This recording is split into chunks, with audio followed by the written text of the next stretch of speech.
Bien, buenas noches a todos y todas. Realmente creo que puedes ver mi cara de alegría de ver muchos amigos y amigas. Estamos iniciando un ciclo de historia de la fotografía en el Paraguay. Decíamos que la bibliografía en general es escasa, sobre todo vemos que son muchos estudios que de hecho fuimos invitando a muchas personas para desarrollar este ciclo. La idea es principalmente poder de alguna manera ir juntando esa información para que de alguna manera podamos tener, digamos así, un compendio mucho más amplio y sobre todo también, ¿por qué no?, para ver qué cosas nos faltan, qué aspectos nos faltan para poder desarrollar y determinar mejor esta historia de la fotografía que en el Paraguay, que con muchos, realmente, con muchos aspectos de nuestra historia, muchas veces permanecen ocultos o, digamos así, con una falta justamente de documentación. Quiero dar la bienvenida a nuestro nuevo director del Cabildo, a Aníbal Saucedo Rodas, que no sé si quieres dar unas palabras. Realmente bienvenido. Ya no puedo decir que no, ¿verdad? ¿Cómo están? Bienvenidos y bienvenidas. Solo para agradecerle a María Belén y a José Ignacio, nos une una misma pasión que es la comunicación social, y también la hurgar un poco en el pasado nuestro, porque yo creo que a pesar de que siempre se dice que uno escribe sobre lo que ya se escribió, siempre hay datos nuevos, y les felicito porque escribir la historia de la memoria gráfica. Yo soy un fiador de memorias, especialmente de los diarios, que lamentablemente muchos ya no se pueden ni tocar. Acá estamos. Agradezco por este esfuerzo, y a Luis, cuando me ofrecieron el cargo, yo acepté sin dudar porque sabía que tenía muchos talentos en el Centro Cultural de la República. Luis es uno de ellos.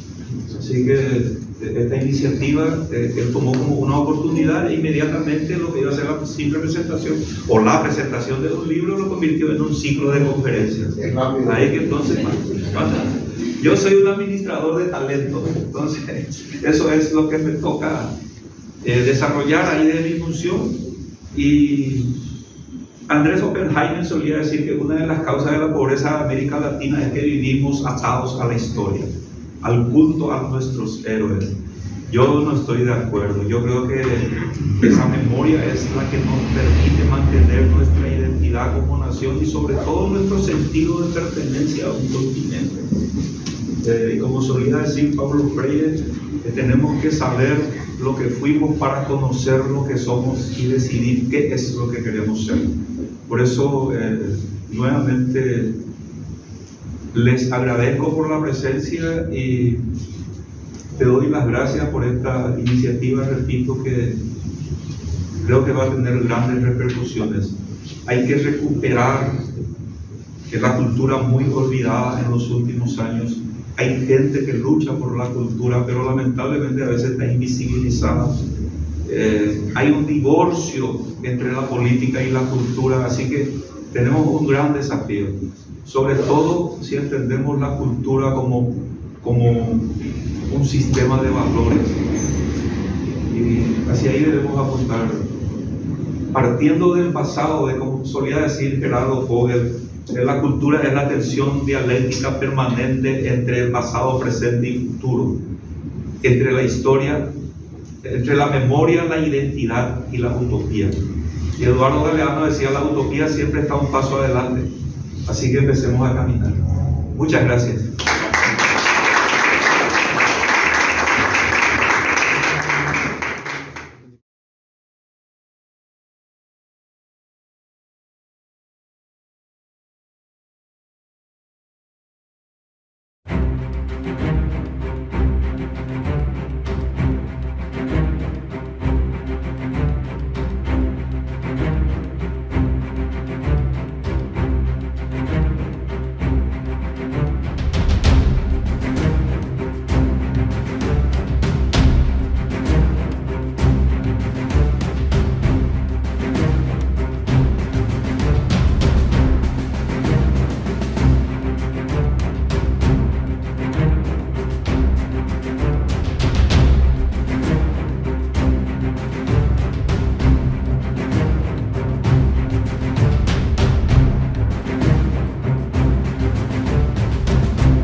noches, bienvenidos. Realmente nos complace tener una sala llena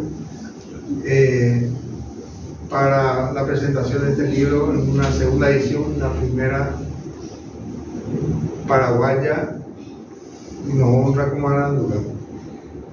María Belén Estracera y José Ignacio Durán, ambos son licenciados en Ciencias de la Comunicación Social con orientación en política y planificación. En el caso de María Belén, su tesis de grado, fotografía de guerra, realizada junto con José Ignacio Sánchez Durán, fue conocida como la mejor investigación en el 2018 por la carrera de Ciencias de la Comunicación, Facultad de Ciencias Sociales de la UBA, y Premio Nacional de Tesis de Grado y Trabajos Finales en Comunicación, otorgada por FADEC, Federación Argentina de Carreras de Comunicación Social. Belén también estudió la carrera de Realización y Dirección de Televisión en el Instituto de Formación Técnica Superior. Actualmente trabaja en la área de red y digitalización de archivos audiovisual de noticias en Artear S.A. Anteriormente se desempeñó en distintas producciones teatrales y radiales. José Ignacio es también comunicador. Actualmente estudia Derecho. En el 2002 y 2003 fue seleccionado por CEPI, Centro de Producción e Investigación Audiovisual de la UBA por sus programas radiales. Continuó su estudio universitario en abogacía, Facultad de Derecho UBA. Actualmente trabaja en el Archivo Audiovisual de Noticias de Artear S.A. también, y colabora en redacción de notas periodísticas y artículos de opinión para el sitio web de Todo Noticias TN. Anteriormente fue docente de periodismo y desempeñó distintas tareas de publicidad, medios de comunicación e industrias culturales. Una apretada síntesis del currículum de ambos, pero sobre todo señalar que este trabajo, fruto de la tesis de ambos, fue multipremiado, como habrán podido leer. Yo, de manera a introducir nomás la charla de esta noche, quiero leer el prólogo del libro. Es cortito. Dice así: una deuda pendiente en la historia visual latinoamericana. El libro es resultado de una investigación exhaustiva, rigurosa y relevante, que viene a saldar una deuda, no solo con la memoria fotográfica, sino también con la historia colectiva latinoamericana. La guerra de la Triple Alianza contra el Paraguay ha sido escasamente investigada y es, en muchos aspectos, una guerra olvidada hasta por los países vencedores, Brasil, Uruguay y Argentina. Paraguay quedó devastado. Los muertos en el frente de batalla, las epidemias y el hambre arrasaron con 2/3 de su población, y al finalizar el conflicto, el país perdió el 40% de su territorio. El libro también es un aporte para los estudios sobre historia y fotografía de Latinoamérica. En el campo de la historia, la fotografía sigue ocupando un lugar marginal como herramienta de investigación. A pesar de los avances importantes de los últimos años, predomina entre los investigadores un uso ilustrativo y decorativo de las imágenes. Ignacio Sánchez Durán y Belén Estracera miraron las fotos de esta guerra para reponerles su densidad histórica y supieron lidiar con numerosas dificultades. Los archivos desperdigados, muchas veces mal catalogados y dispersos por los 4 países involucrados, discusiones historiográficas nunca saldadas, escasa bibliografía específica. Lograron de todas maneras ofrecernos la posibilidad de adentrarnos en los diferentes tipos de fotografías tomadas durante la guerra, que las entendemos en su contexto de producción y en sus devenires históricos.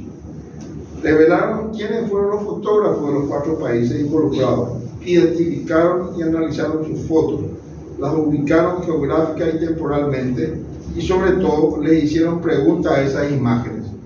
¿Cuándo, cómo y por qué se tomaron fotografías durante el conflicto? ¿Cuáles fueron sus formas de uso? ¿Quiénes eran los fotógrafos que cubrieron la guerra? ¿Para quién o quiénes las hicieron, cómo se representaron los distintos acontecimientos fotográficos, cuáles fueron los circuitos de exhibición y difusión de estas fotografías, cómo influyó la técnica fotográfica disponible entonces, qué sucede con esas fotos en la actualidad. Entre los estudios sobre la historia de la fotografía de guerra en el siglo XIX hay investigaciones sobre la guerra de Crimea, de la guerra de secesión, la llamada campaña de Francia. Pero en estos libros no se menciona lo sucedido con la fotografía durante la guerra de la Triple Alianza contra el Paraguay, sencillamente porque no había investigación al respecto, salvo el excelente aporte que había realizado Miguel Ángel Cuarterolo en Soldados de la Memoria, Imágenes y Hombres de la Guerra del Paraguay. Este libro viene a saldar esa deuda, no solo porque la guerra contra el Paraguay es uno de los tantos temas olvidados en la historia de nuestro continente, sino también porque es un gran aporte para investigaciones sobre la historia visual de Latinoamérica toda. Recuperar esta fotografía y reponerla en su contexto histórico permite, asimismo, un nuevo abordaje de esta guerra, que sin duda fue uno de los hechos más trágicos y sangrientos de la historia latinoamericana. Esto afirma la señora Cora Gamarnik, que fue la docente y tutora de ambos. Bueno, muchas gracias.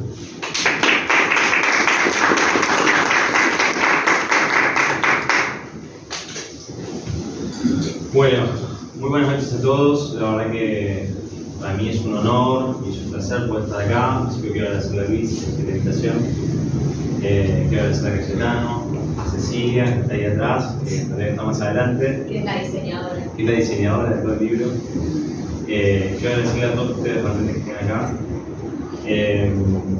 Y bueno, les cuento un poco cómo surgió todo esto, porque, bueno, como bien decía Cayetano, esta investigación surgió en la Universidad de Buenos Aires.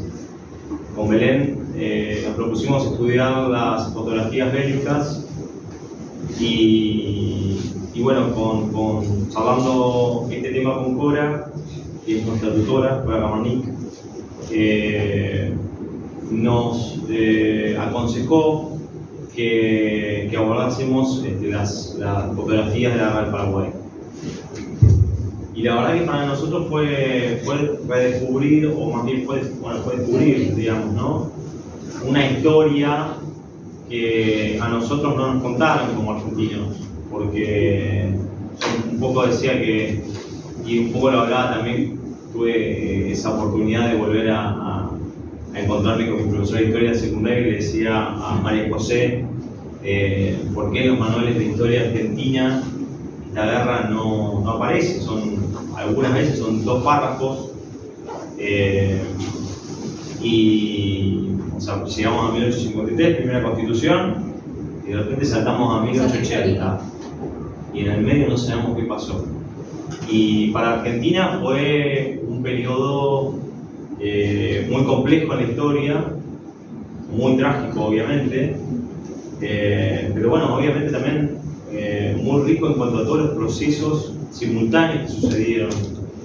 Y nosotros creo que también teníamos una manera de ver la historia muy endogámica, si se me permite el término, que era que no veíamos la historia sudamericana, sino veíamos la historia argentina nada más.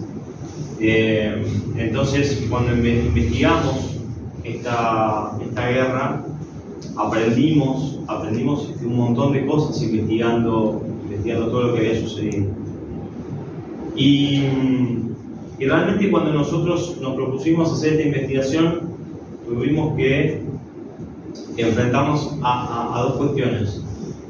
Como bien decía Cayetano, la poca bibliografía, digamos, ¿no?, que había sobre el tema. Si bien, digamos, en cuanto a libros de historia, hay algunos historiadores muy buenos, pero libros de fotografía, de guerra, de la guerra de la Triple Alianza, realmente hay muy pocos. Yo les diría que creo que casi hay contados con los dedos de la mano.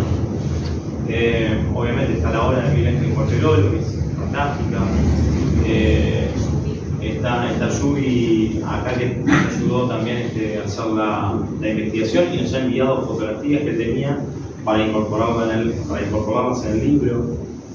En Uruguay está Alberto del Pino May también, que es un gran historiador y una gran persona. Nosotros tuvimos el privilegio de conocerlo personalmente en la Feria del Libro acá en Asunción.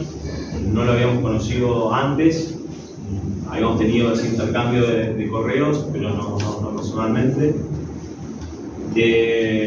André Toral en Brasil también, digamos, ha hecho muy buenos trabajos. Pero bueno, evidentemente es Sebastián Díaz Duarte,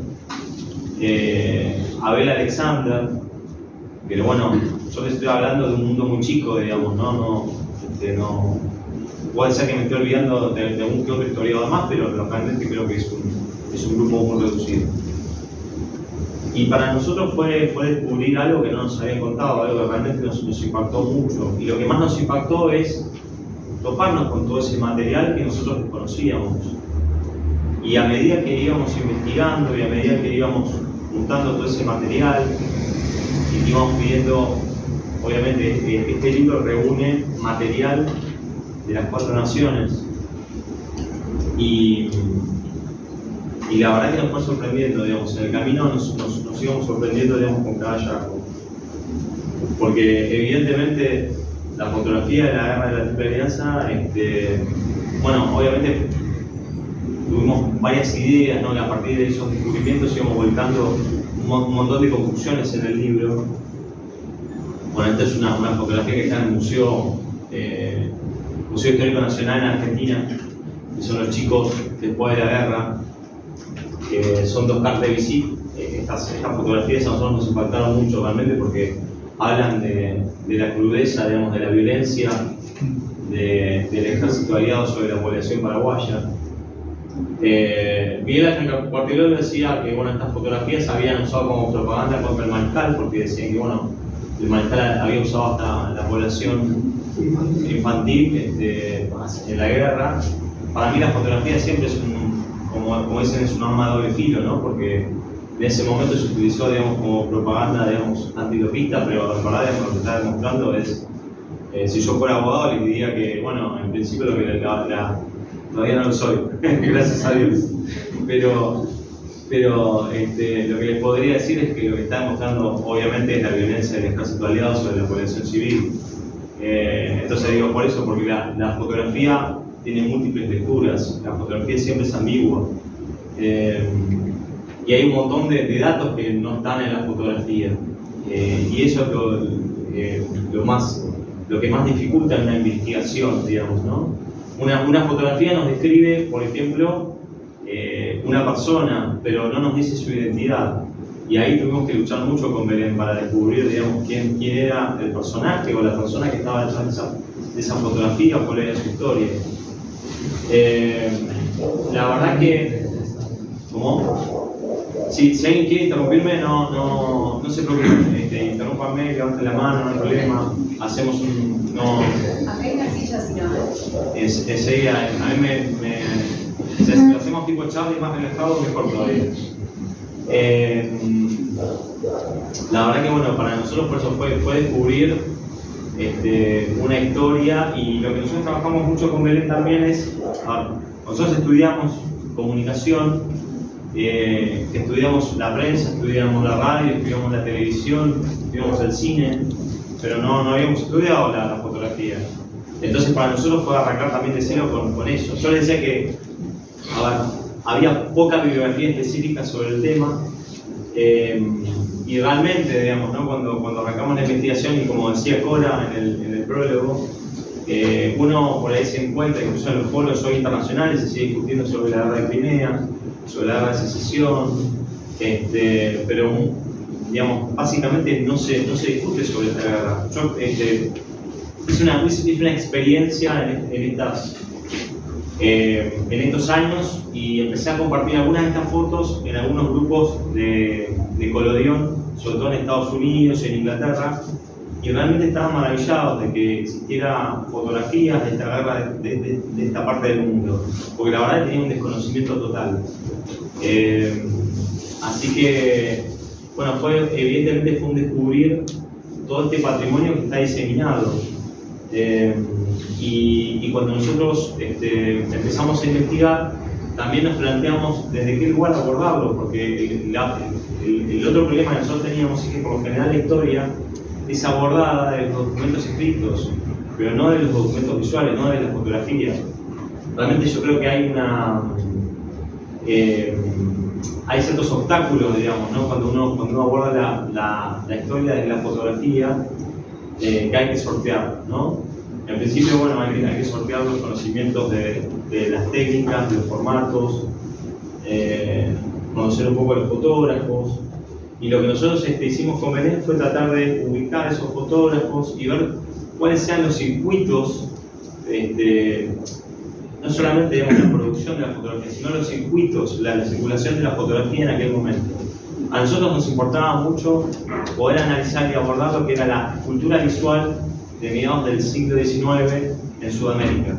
Y para eso tratamos de hacer una reconstrucción no solamente histórica, sino también plantear cuáles eran los medios de reproducción visual de la época y cómo había esos préstamos o apropiaciones, por ejemplo, entre la pintura y la fotografía, entre la fotografía y el grabado.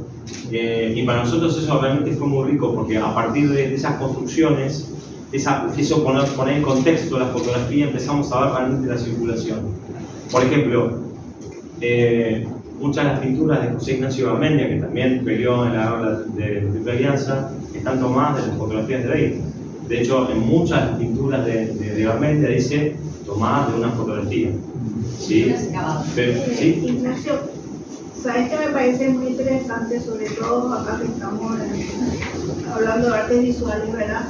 Que hablen de las técnicas de ese momento, técnicas de fotografía, lo que era la carta de visita, qué posibilitó que se puedan tomar, que avancen en la técnica fotográfica y, digamos, permitió que se tomen estas fotografías. Voy a sumar un ratito más, creo que para ordenar un poquito.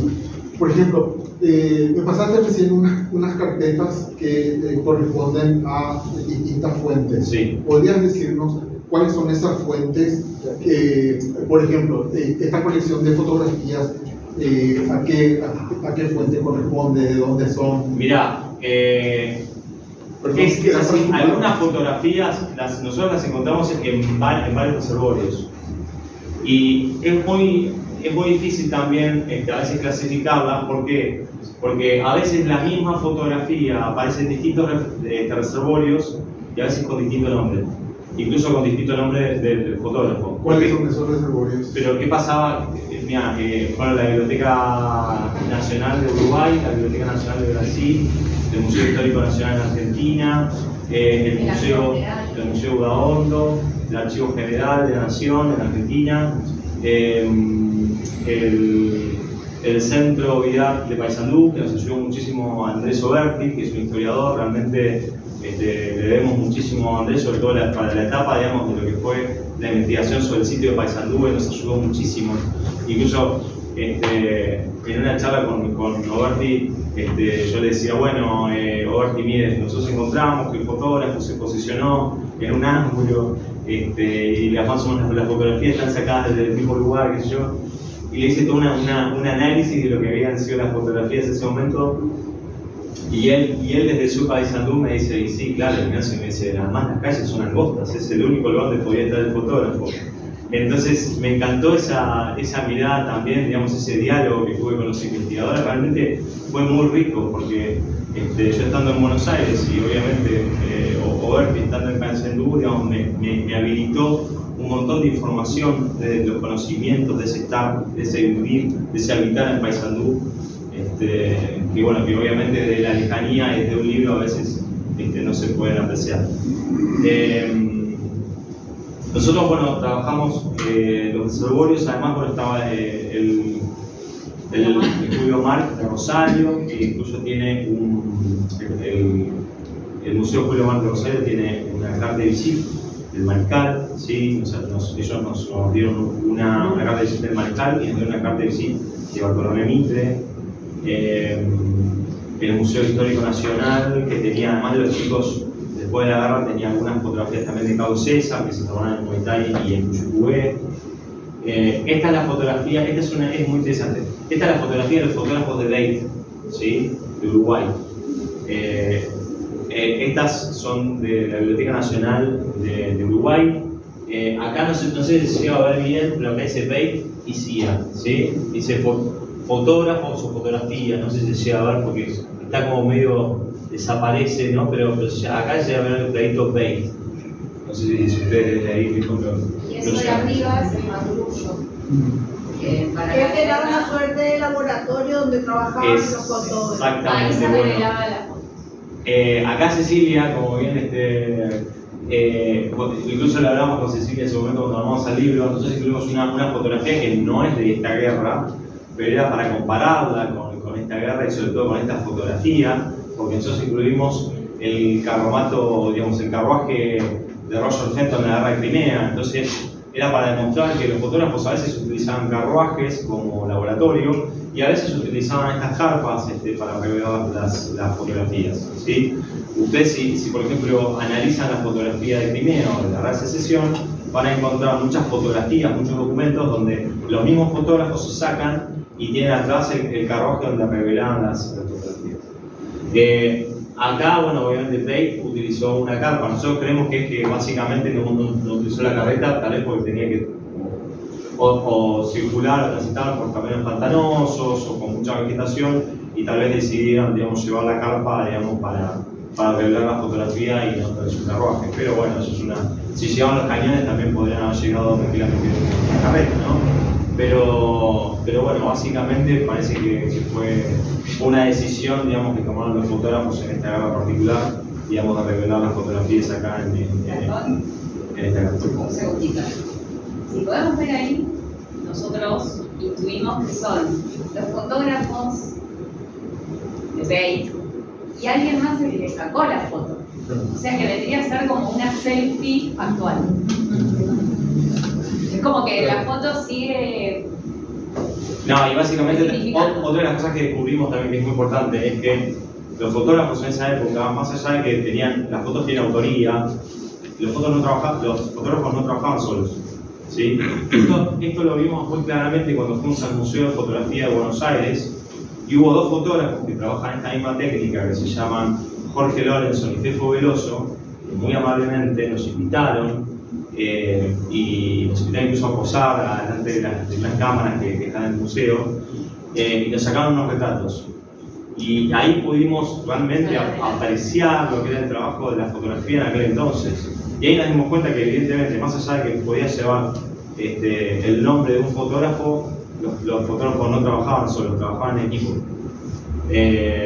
Hubiese sido casi imposible que trabajen solos. Y además porque esta técnica se llama coloreo húmedo, se llama húmedo justamente porque, digamos, se tiene que tratar la placa, digamos, que necesita húmeda, porque si se seca no sirve, es obsoleta. Entonces todo lo que eran los climas áridos o secos jugaban en contra, digamos, de la obtención de fotografía. ¿Por qué? Porque el fotógrafo se tenía que apurar a obtener la fotografía antes de que se le secase la placa. Esto es una técnica que surgió en 1851 en Inglaterra, el colorido húmedo, fue posterior al daguerrotipo y al calotipo en Inglaterra. Ustedes saben que el daguerrotipo llega al puerto de Montevideo en 1839 y en 1841 a Buenos Aires, sí llega 2 años después por el bloqueo. Y ya a partir de la década del 50 hay un crecimiento, en 1840 y 1850 hay un crecimiento de fotógrafos ya en la región, ¿sí? Hay varias casas de fotógrafos ya, sobre todo bueno, en Buenos Aires y en Montevideo, que fue donde más estudiamos nosotros, ya había, digamos, un crecimiento de fotógrafos. También hay algunos artículos de Boris Kosoy que habla de ese crecimiento en Brasil, sobre todo en Río de Janeiro, ¿sí? Además, bueno, como nosotros sabemos, el emperador Don Pedro II era digamos, estaba muy relacionado con el mundo fotográfico, digamos, era realmente algo que le apasionaba. Y otra de las cosas que nosotros descubrimos es que ya la fotografía en aquel momento tenía un rol propagandístico. O sea, la fotografía en este momento fue usada como un recurso estratégico, digamos, para la alianza. Porque por lo que descubrimos hasta ahora, esto digamos, quiero dejar en claro que es una investigación que no está cerrada. Todos los días se descubre algo nuevo y les voy a contar después una anécdota que me pasó antes de venir acá. Pero digo, es una fotografía, como yo digo, que es continua, porque en cada momento hay una familia que saca un cajón de un bisabuelo o de un tatarabuelo, y de repente descubrimos fotografías nuevas que no están en los archivos. Muchas de esas fotografías todavía están en el poder de las familias, ¿sí? Entonces, nosotros vamos descubriendo, estas obviamente son las fotografías que más circulaban para la época porque se vendían, digamos, ¿no? Porque se vendían en las propias galerías, pero hay un montón de retratos también que están en poder de las familias todavía, y que esas son cosas que, bueno, que se descubren cada vez que alguna familia se acerca a algún acervo, a algún museo o a una biblioteca, y lo toman. Entonces, a partir de eso, justamente ese fondo, digamos, fotográfico empieza a crecer y se empieza a conocer mucho más. Pero básicamente lo que tenemos en esa época es el colodión húmedo, sí, que es posterior a eso. El colodión baja muchísimo el precio de la fotografía, digamos, de lo que era el daguerrotipo, y además el tipo de exposición, digamos, ¿no? A partir del colodión se permite, digamos, le da la libertad a los fotógrafos de tomar fotografías en el exterior. Igualmente hay una guerra ya con daguerrotipos que toma vistas en exterior, ¿sí? No es lo común, pero en la guerra entre los tejanos y los mexicanos hay ya daguerrotipos de vistas del ejército de Texas en México. No es lo común, no, por lo general el fotógrafo del daguerrotipo no salía del estudio. Bueno, básicamente entonces tenemos un boom documental a partir del colodión húmedo. La fotografía empieza a circular, y después también para la misma época, en 1854, tenemos otro invento que también fue muy importante y que también impactó en esta guerra, que son las cartas de visite. Las cartas de visite, bueno, fue un invento, digamos, que se creó en Francia, ¿sí? Que también abarató muchísimo la fotografía y sobre todo el retrato. Las cartas de visite se usaban muchísimo en retratos y permitió amplió un poco el acceso al retrato propio, y además lo que permitía era el intercambio de retratos. Esto también nosotros descubrimos en algunas cartas de la Guerra de la Triple Alianza, que existía ese intercambio de retratos del carta de visite. Sobre todo nosotros citamos una carta de Dominguito, Dominguito Sarmiento, que pedía más carta de visite a su madre. Que vendrían a ser como las tarjetas personalizadas que uno entrega, pero en foto. Las cartas de visite, como dice Belén, tenían ese formato de naipe, ¿sí? De un lado tenían la fotografía y de otro lado por lo general tenían el sello del fotógrafo.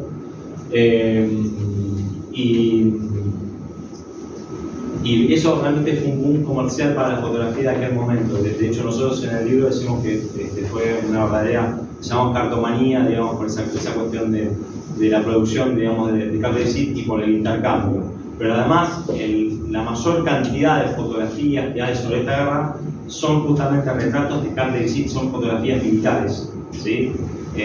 Hay, en comparación con las vistas, ¿sí? con este tipo de fotografía, este tipo de fotografía hay menos cantidad y hay más cantidad de retratos.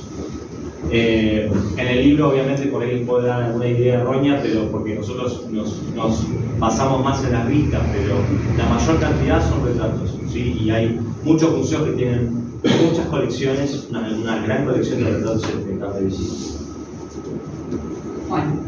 Bueno, Sí. No, entonces a lo que quería llegar con la técnica es que en realidad esas fotos no eran una inspiración del momento que el fotógrafo sacaba, sino que había toda una preparación, y eso denota mucho más lo propagandístico, ¿verdad? Porque eran para mostrar o el poderío, o la victoria, o los cadáveres, ¿verdad? Que estamos ganando la guerra, o qué sé yo, porque había que hacer, incluso preparar lo que uno iba a fotografiar, el escenario, ¿verdad? Era un montaje en realidad en muchos casos. Bueno, claro. Exactamente, como que los fotógrafos que participaron en esta guerra, lo que nosotros sabemos que existieron, porque ahora el día de mañana sale un cajón nuevo con fotografías y esto, lo que les estoy diciendo queda trunco, pero hasta ahora lo que nosotros sabemos es que los fotógrafos fueron del lado de la Triple Alianza, fueron los aliados. Y lo que sí sabemos, y lo que intuimos además por el uso que tenían, es que tenían como vos decís, un uso propagandístico. Esto lo vemos claramente en dos situaciones. Al comienzo de la guerra, les decía que hubo esta cartomanía, digamos, en Sudamérica, digamos, donde se sacaban muchos retratos, los oficiales, obviamente, no los soldados rasos, y en ese momento se aprovechó para vender muchas fotografías, muchos retratos de las figuras políticas de la época. Y en ese momento eso fue utilizado por Don Pedro II y por Bartolomé Mitre para vender, bueno, en principio fue utilizado por los fotógrafos, digamos, ¿no? para vender esos retratos. Y en ese momento Don Pedro se viste como el primer voluntario de la patria para que esas fotografías se vendan. El segundo indicio que nosotros tenemos es que Don Pedro II, bueno, más que indicio ya es un hecho, digamos, ¿no? Que mandó a Carlos César a documentar lo que fue la caída de Humaitá y Puyehue, con lo cual estamos viendo también que había un interés de Don Pedro II en que haya una documentación del avance del ejército de la Triple Alianza en el territorio paraguayo. Entonces, evidentemente estamos ganando la guerra. El otro aspecto también que es muy interesante analizar es el tratamiento hacia la muerte. Como el tratamiento de la muerte, como vos decías, el tratamiento de la muerte del enemigo y del compatriota. Esto lo vemos en la fotografía del montón de cadáveres, ¿sí? Que fueron varias tomas del montón de cadáveres, no fue una, fueron varias tomas. Y lo que vemos es que obviamente al enemigo se le niega la identidad. Lo que más, creo que lo más duro es ver el montón, esa pila, esa deshumanización del otro, del cuerpo secándose en los campos de batalla. Y en cambio, cuando es la muerte del compatriota, es una muerte a la que se le rinde tributo, ¿no? Como la muerte del coronel Valleja. Eso está en la Biblioteca Nacional de Uruguay. Sí, la vez pasada. Sí, ¿está? Sí, está más arriba. Ahí. Esa es, bueno, eso es sorpresivo como por flores, ¿no? Pero Pero la Valleja creo que está con eso. ¿puede ser? Sí, la Esa es la pizzería del coronel Valleja.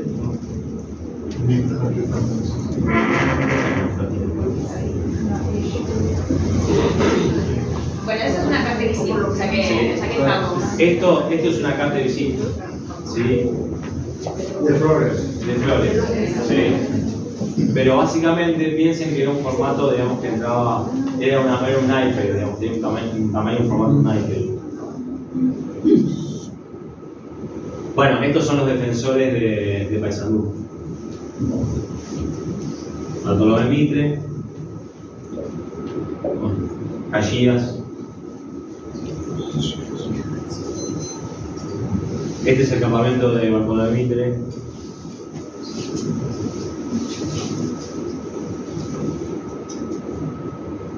Bien, pasamos. Hospital San, sí. Bueno, esto es de las trincheras y del batallón. Este es un batallón uruguayo, ¿sí? Esta fotografía también es muy interesante porque acá nosotros hablamos un poquito de esta fotografía también para hablar de los Cambás, ¿no? De los soldados negros. Si ustedes se fijan acá, ¿sí? Van a encontrar varios soldados negros en la trinchera, ¿sí? Por ahí acá arriba no, pero acá abajo sí.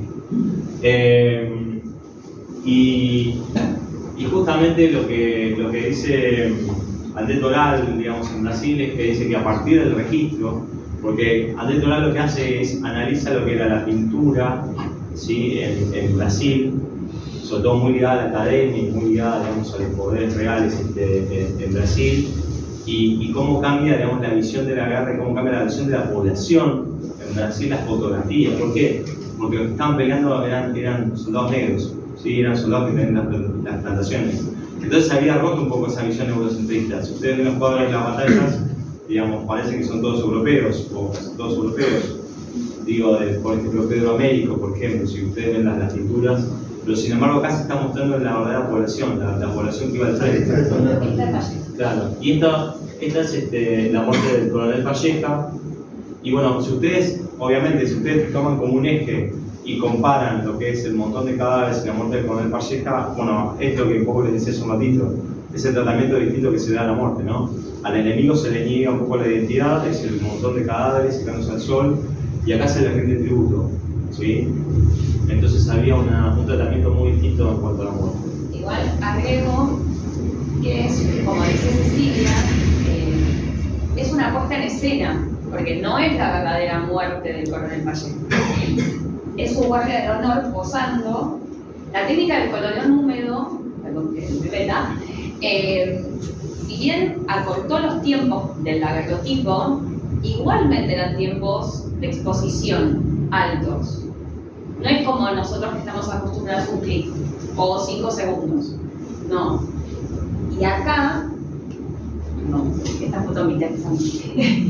Acá se ve claramente las personas mirando al coronel, la cara del coronel mirando a la cámara, la muerte de honor, y se ve claramente las caras. Entonces estuvieron mucho tiempo posando.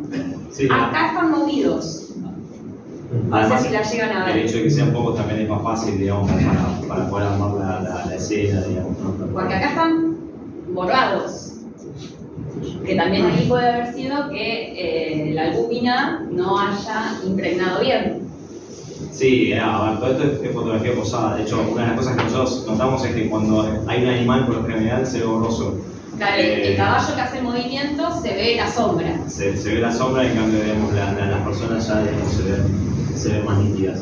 Pero todo lo que estaba en movimiento, lo que estaba con un poco de movimiento durante el tipo de exposición, se ve borroso o se ve la sombra.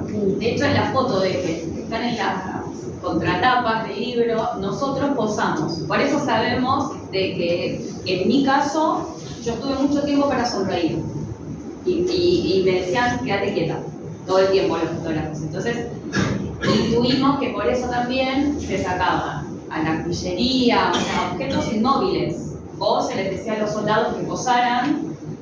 Y muchas veces también eran fotografías grupales. Aprovechaban. De hecho, el colorión húmedo redujo el tiempo, Claro. pero eran de 3 a 5 minutos de exposición.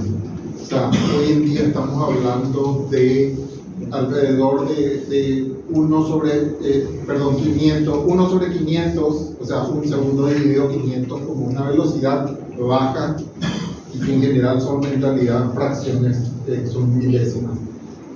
Por eso, esta es una foto de Javier López, fotógrafo contratado por Bates y compañía.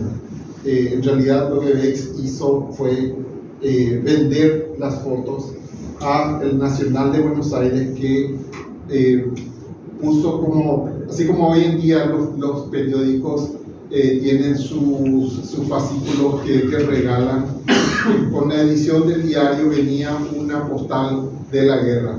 Pensaron ellos que ese iba a ser el negocio realmente, y no resultó, porque en realidad, o sea, para la gente en realidad no fue un atractivo, digamos así, para el público, ¿verdad? Y por otro lado eso, ¿verdad? O sea, todas las fotos de José López, que es de Bates, son todas realmente escenificadas, son fotos posadas por eso, porque el tiempo de exposición es muy largo.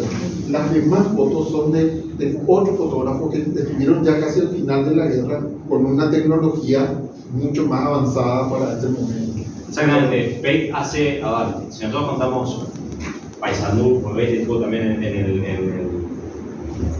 claro, exactamente, en el escenario posbélico de Paysandú, tuvo como 3 intervenciones. Tuvo en Paysandú, y después tuvo 2 intervenciones más, ¿sí? En 1866. ¿Sí? Por eso, digamos, decimos que las intervenciones de la fotografía en una guerra tan extensa fueron muy esporádicas, fueron muy cortas, fueron muy breves. Realmente no se cubrió en fotografía toda la guerra, digamos, hay muchísimos hechos que sí los abordó la pintura, sí los abordó el grabado, pero no la fotografía. Quiero agregar que, además de la importancia de la fotografía que vimos antes del coronel Valleja, en Uruguay es un héroe. El coronel Valleja además escribió en un diario y comentaba en 1866 de que, si bien estaba ya desarrollada la fotografía en la región, ¿por qué no se estaba ocurriendo la guerra? Entonces es como que se lo considera como que es el precursor de la fotografía en el campo de batalla en la guerra italiana. Sí, lo que decían en sus videos es que habiendo tantos fotógrafos en Montevideo y en Uruguay, porque ninguno acompañó al ejército aliado en la campaña de Corrientes. Y bueno, lo que vemos es que un año después se termina siendo protagonista de una de las fotografías de Day, digamos, la muerte de Coronel Calleja, que además, claro, sí, además tuvo una gran repercusión periodística en el Río de la Plata, esa fotografía. Esto lo que vemos es Gibbone, es la banda militar Gibbone. Gibbone además escribió un par de marchas para el ejército argentino, no sé qué decían. De estas hay varias, hay otro también con orgullo, digamos. Estas son todas cartas de visita. Sí, estos están en el Museo Udaondo, ¿sí? En Luján. Todo esto lo pueden encontrar en el Museo Udaondo. En ese caso el caballo es un milagro que se haya quedado quieto. O ficción.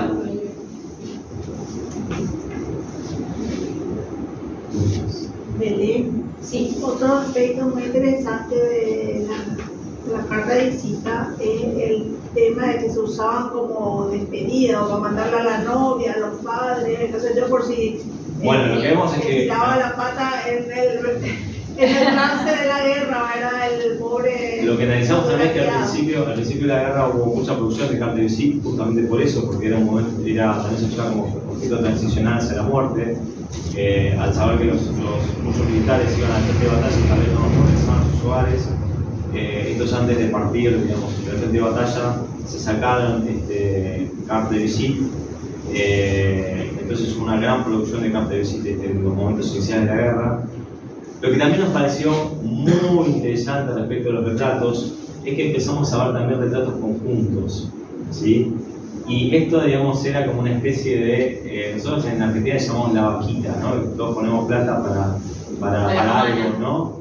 Entonces empezamos a ver que los soldados rasos, incluso acá hay una fotografía, no sé si ustedes recuerdan, que pasamos una fotografía que estaban los soldados tirados en el piso. Eso era, recuerdo, el campamento de Luque.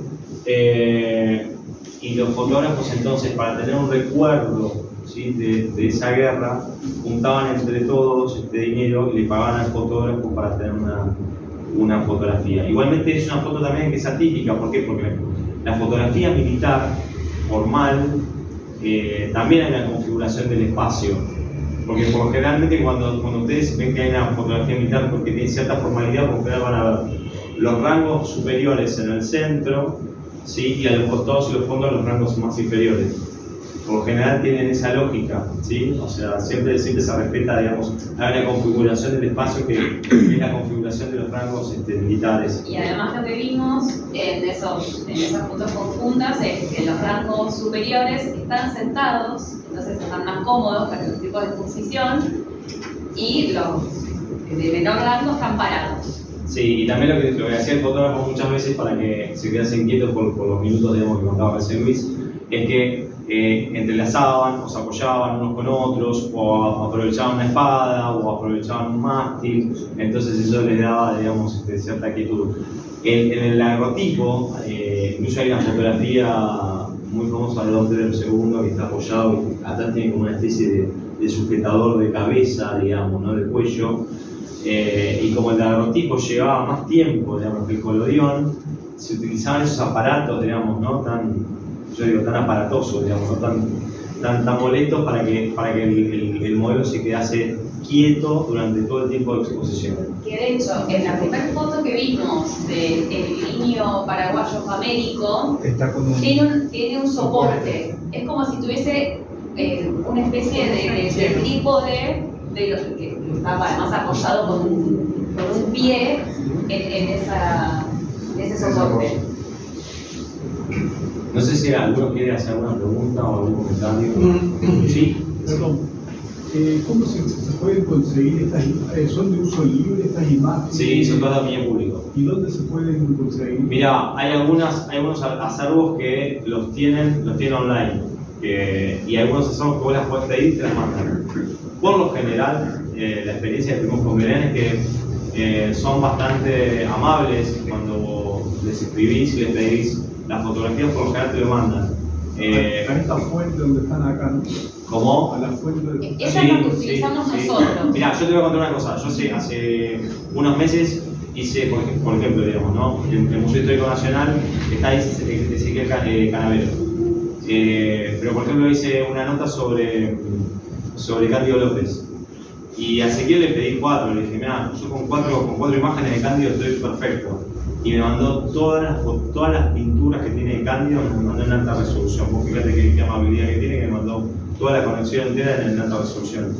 Así que realmente, por lo general, los asalvos son muy amables y enseguida te mandan lo que vos le pedís. No hay problema. Incluso con Brasil. Realmente nosotros pedimos a Brasil, a la Biblioteca Nacional de Brasil, algunas de estas fotografías, y a los 2 días ya los teníamos en nuestro mail, teníamos escaneadas en nuestro mail.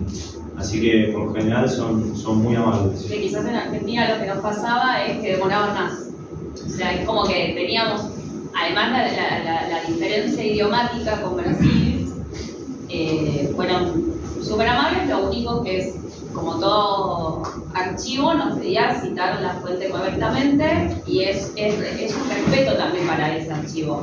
Pero como decías al principio, no es acabada la investigación, porque justamente estas imágenes, como decía Cecilia, muchas veces era la única imagen que tenía el familiar del soldado que iba a la guerra. Entonces, nada, si alguien tiene algún descendiente o algún pariente, la verdad que toda esa es información que se sigue investigando. Voy a retomar algo que les dije al principio, que se lo estaba guardando, que no se lo dije.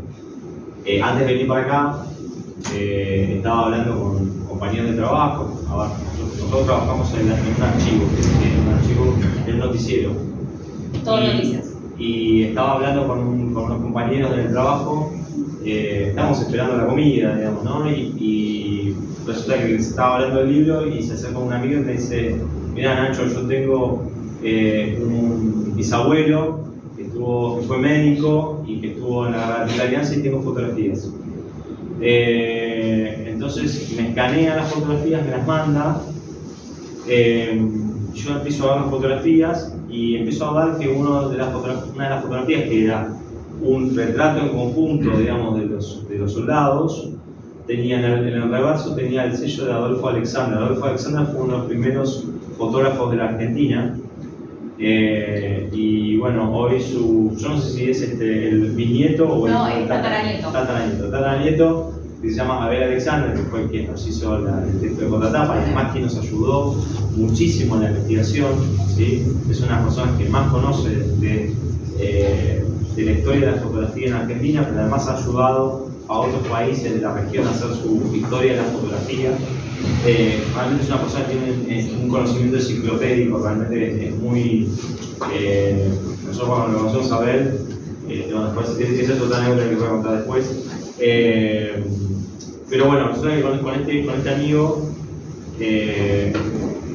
él me pasa esas fotografías, yo se lo comento a Abel, que había descubierto fotografías de su tatarabuelo, y le mando el sello.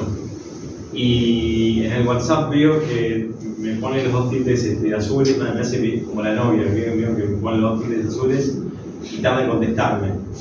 Y al rato me contesta y me dice que estaba profundamente emocionado porque yo le había mandado un sello que él no conocía y que quería conocer a Alvis personalmente.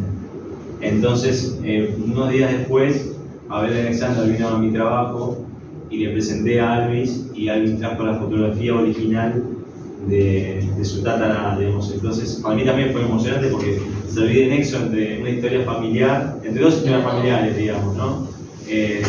Y las 2 historias familiares buscadas en la guerra, digamos, el fotógrafo que había tomado la foto y el que había estado delante del fotógrafo.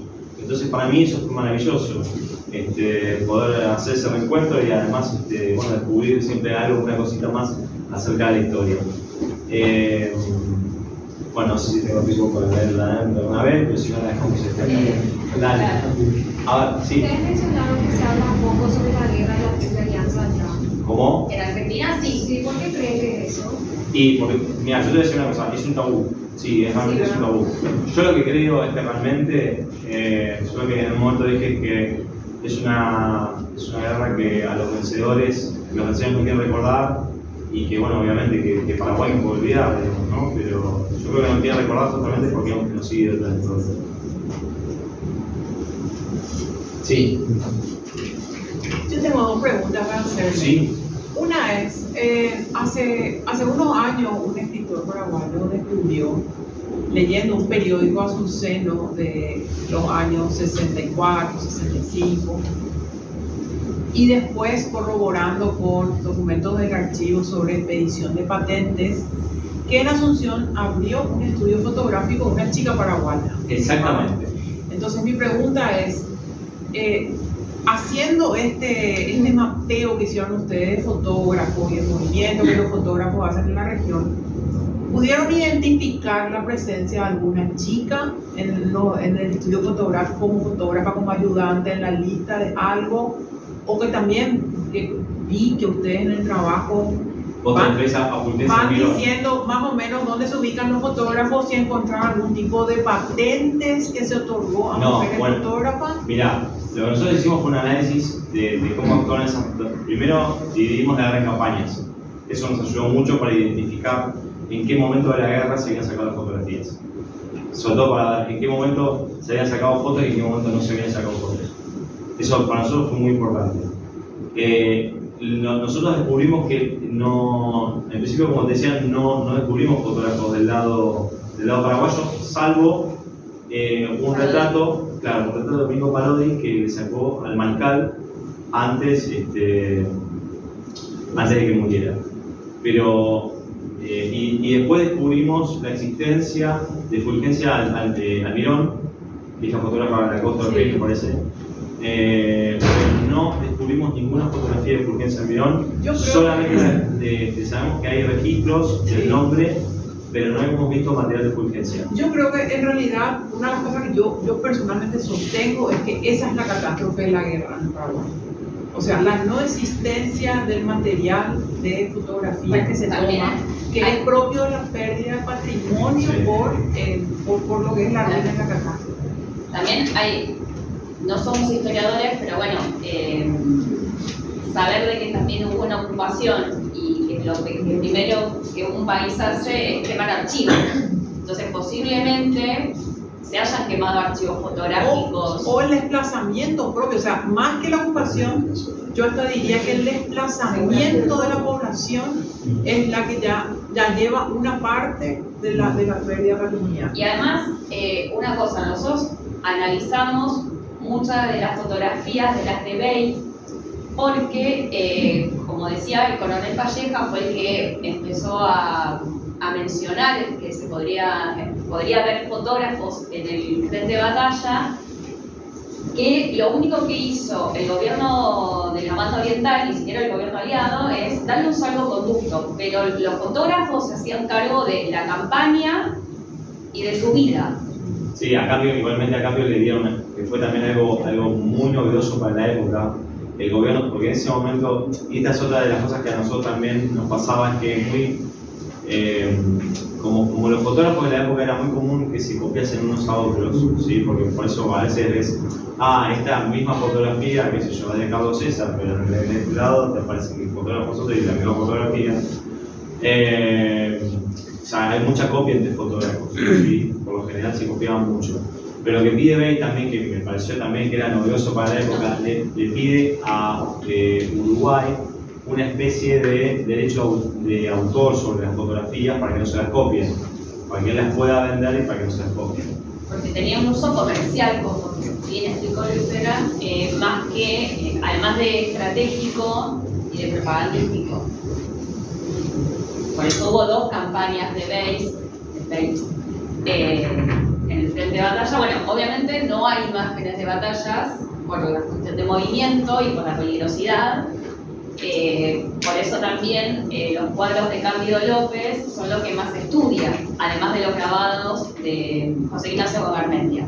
Sí, a nosotros nos pareció muy interesante eso también, la relación que había entre los lenguajes, porque Cándido López, antes de ser pintor, fue fotógrafo, era daguerrotipista. Soldado. Sí, obviamente, y bueno, fue soldado. Y Garmendia, que también fue soldado por general.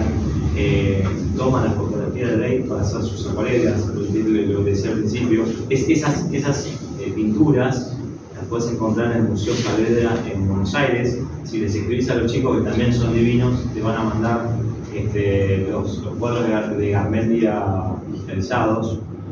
También hay obras de Modesto González en el Museo Saavedra sobre la guerra de la violencia. Tengo otra pregunta. Por cierto, tenía otra. Perdón. No. La otra es, bueno, yo tengo que decirles que esta tarde me leí todo el libro de ustedes. Ah, ¿en serio? Bueno. Un placer. Me sentí muy interpelada como historiadora porque eso le está diciendo Alfredo Quiroz. Alfredo tiene un trabajo fotográfico sobre la guerra y demás reflexiones nocturnas.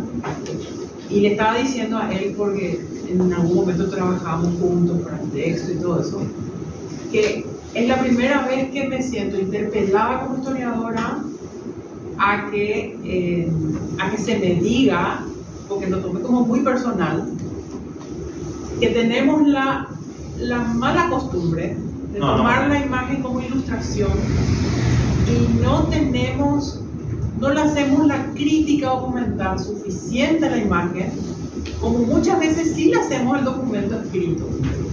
Le hacemos un exhaustivo análisis de fuente, le hacemos al documento escrito, le hacemos a la cartografía y no le hacemos a la imagen. La imagen siempre acompaña con mera ilustración de nuestro texto.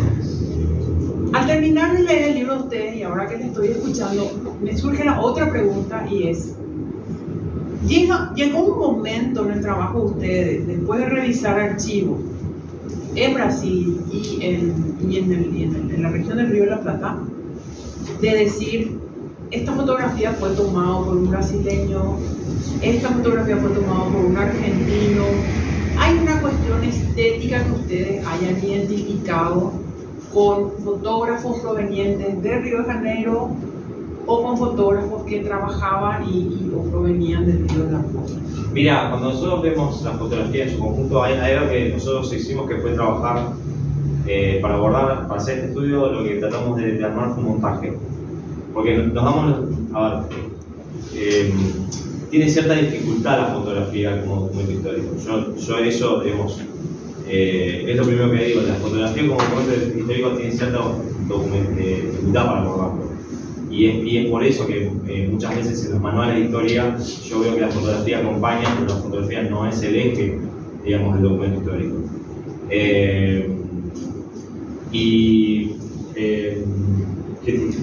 Me acabo de perder, estamos...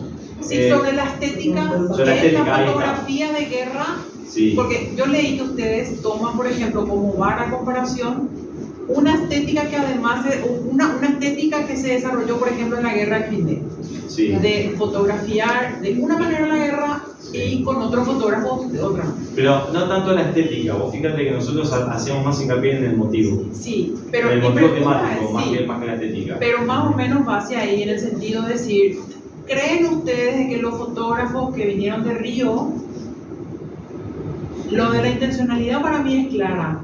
Pero mira, ¿se puede identificar estética en la fotografía? Yo no, la verdad que tampoco me quise meter en esa cuestión. Me pareció que para mí era más interesante plantearlo desde el lado del motivo, de la imagen, que más allá de la estética. Yo no sé si por ahí un ojo entrenado, un ojo más entrenado que el mío, tal vez lo pueda llegar a ver. Yo no me quise meter en eso. Quiero aportar algo. Sí, también lo que hay es que tengamos en cuenta que la fotografía no es 100% objetivo. Claro. O sea, es la realidad que ese fotógrafo quiso que nosotros viéramos. Por eso quizás encontramos, en nuestro caso, por eso no es acabado, más acervo, más archivo fotográfico del lado aliado. Por más que a nosotros, en Argentina por lo menos, en educación pública, yo no sé la privada, pero en educación pública, la guerra de la Triple Alianza son 2 párrafos en el cual dicen que ganamos, pero que, bueno, nada, sigamos adelante. Modelo agroexportador 1880. la fotografía es eso, es puesta en escena también. ¿Qué es lo que nos quieren mostrar? Lo que mostraba el montón de cadáveres era el amor del enemigo. Sí, nosotros, viste que en un momento, vos lo leíste, en un momento hablamos de la fotografía como una construcción de realidades y ficciones. Sí. No decimos falsedades, decimos ficciones. Y la ficción para nosotros es muy importante, porque esta es una fotografía posada, no todas las fotografías posadas. Digamos, hoy en día también tomamos una selfie y tiene bastante, digamos, de ficción. Y además la técnica que le expresa Bale, cuando leíste, era casi contemporánea con la guerra de secesión, que también se manipulaba la muerte. Pero, volviendo a esto, cuando decimos ficción, nos referimos también a que hay convenciones culturales, ¿sí? que están en la fotografía. Porque uno piensa que la fotografía es un semiólogo te diría que es indicial, ¿sí? Que hay la huella luminosa, ¿sí? Pero es permeable a los códigos. Es una huella luminosa, sí, de verdad es un registro, es una huella luminosa, pero es permeable a los códigos. ¿Por qué? Porque sobre todo en los retratos, vos ves a los personajes que están posando, hay una construcción. Y es más, vos podés incluso que a veces posan, ¿sí? Con ciertos elementos que dan la idea de estatus social. Entonces hay un montón de códigos culturales que están funcionando dentro de la imagen, ¿sí? Y para nosotros es muy importante rescatar eso, el aspecto ficcional de la fotografía. Y por eso decimos ficcional y no decimos que es falso. Decimos que es ficcional y que está muy relacionado con los códigos de la cultura. Sí. ¿Me puedo decir algo a esto? Hay un caso de un fotógrafo, Felice Beato, que nombraron ahí, Sí. que sí él tenía una predisposición estética en la guerra que fotografió también. Inclusive él describe eso de belleza, de cómo habían quedado los cuerpos, los años. Digamos, yo creo que en ese momento, con ese fotógrafo sí se da esa pauta estética o búsqueda estética. Lo que nosotros citamos ahí, nosotros cuando hacemos esa comparativa de Beato y Roger Fenton, sí, ahí hablamos un poquito si querés, de estética, pero básicamente no nos queremos meter en ese tema nosotros, porque sí decimos que, que con Beato y con Robertson en la guerra de Crimea, la guerra descubre, la fotografía bélica descubre su estética, que es la de lo fragmentario y lo caótico, ¿no? Y decimos así en el libro, que es la de lo fragmentario y lo caótico. Que obviamente no pasaba con Roger Fenton. ¿Por qué? Porque Roger Fenton estuvo financiado por la corona británica justamente para hacer frente a las crónicas nefastas del Times que le hacía la corona británica, digamos. Nosotros sabemos que Roger Fenton fue enviado por la corona británica a Crimea para contrarrestar un poco las publicaciones del Times. Entonces, Para no mostrar la crudeza. Para no mostrar la crudeza de la guerra. Y cuando uno ve las fotografías de Roger Fenton, vos decís, son fotografías de guerra, pero son cruentas. Acá no hay muerte, no hay destrucción, no hay nada. Parece, hay algunos autores que se mofan, digamos, de Roger Fenton y se pasa una cría campestre. Parece que los soldados salían al campo a jugar a las cartas, digamos, ¿no? Entonces, eso cambia obviamente con Feliz Beato y con Robertson, digamos, con el socio de Beato en la segunda cobertura de Crimea. Y ni te digo la guerra de secesión, que ahí se muestra la crudeza, digamos, de lo que es una guerra. Además, bueno, esa guerra tiene características de guerra civil, con lo cual no había tanta censura, o mejor dicho, no había censura, y los fotógrafos podían demostrar la crudeza, digamos, de los campos de batalla en las perspectivas. Tal vez sí, perdón. No, por favor. No, estaba pensando sobre todo que, Roger Fenton fue el primer fotógrafo de guerra en la guerra de Crimea y que, como decías, fue un enviado pagado por el gobierno imperio británico en ese momento. Y el segundo que fotografía una guerra es Matthew Brady, que fotografía la importante de la guerra de secesión.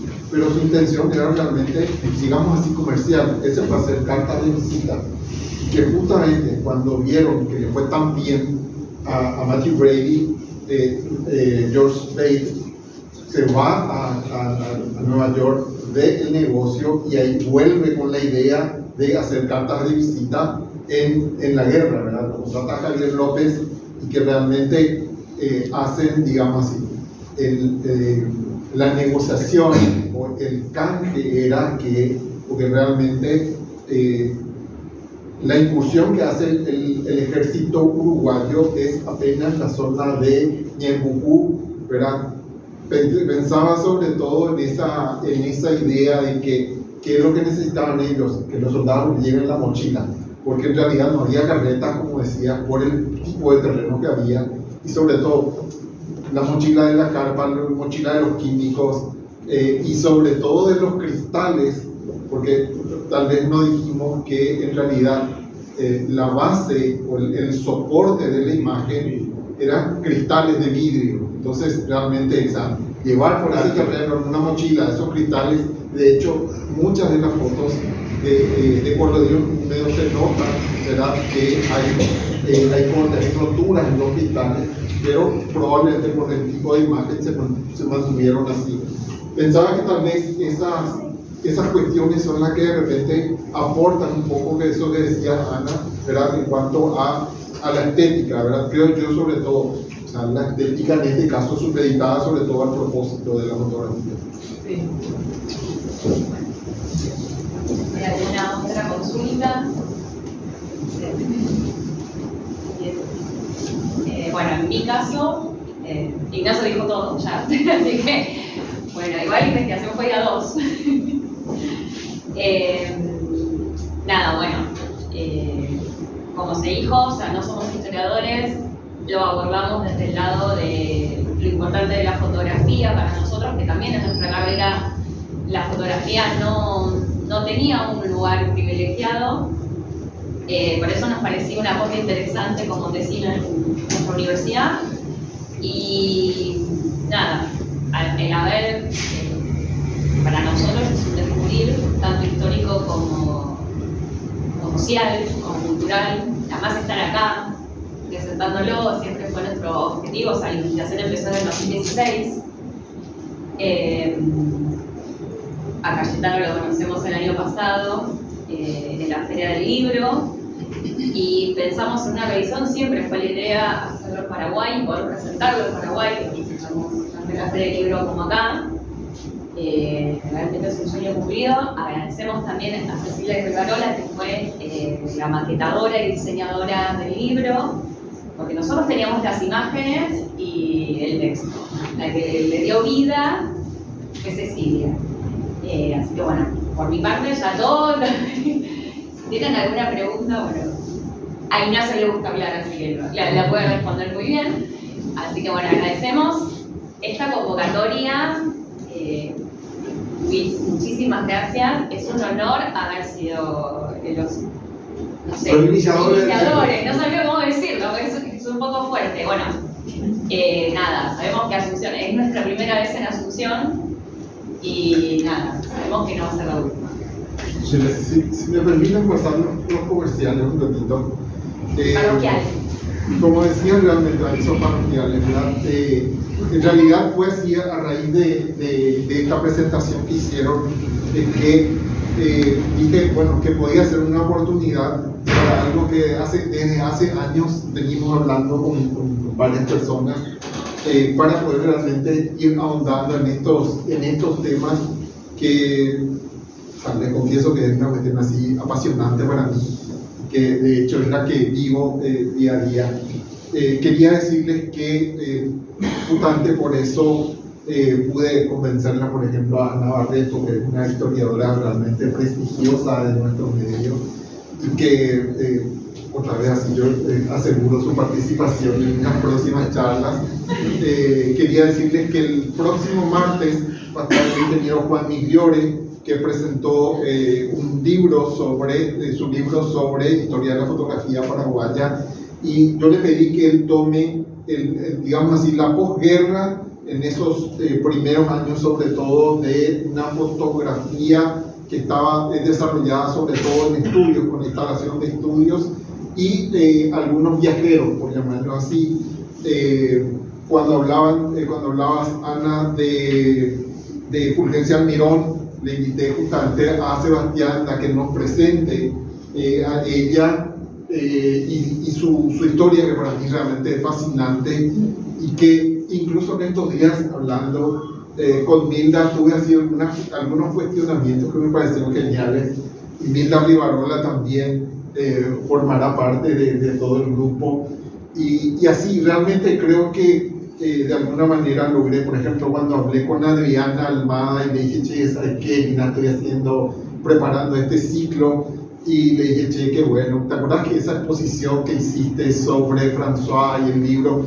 Yo quiero hacer eso. Y por suerte, entonces también está Adriana, o sea, tengo realmente una lista que puede ser muy interesante de que sigamos este proceso de alguna manera para ir encontrando, como dije también algunos puntos, autores, fotógrafos y fotógrafas, sobre todo, que en nuestra búsqueda, porque es una cuestión que me parece por demás importante e interesante, porque hay que recordar que la fotografía es una de las primeras profesiones que desde el comienzo mujeres y hombres trabajaban sin ningún tipo de inconvenientes, ¿verdad? No, por ejemplo, como tal vez la medicina, incluso la literatura por mucho tiempo, donde las mujeres no tenían acceso. Sin embargo, hay fotógrafas desde el mismo inicio de la fotografía en que eso se empieza a masificar, que me parece una cuestión así importante. La idea es poder llegar a un punto, digamos así, más contemporáneo, donde también quiero meterme de vuelta a hablar de, digamos así, de este desarrollo de la fotografía artística en el Paraguay, que creo que es también interesante ir revisando esos puntos. Más que nada eso, decirles que el próximo martes, en este mismo canal y en este mismo horario, realmente les espero de vuelta a todas. Muchas gracias realmente por la presencia de todas.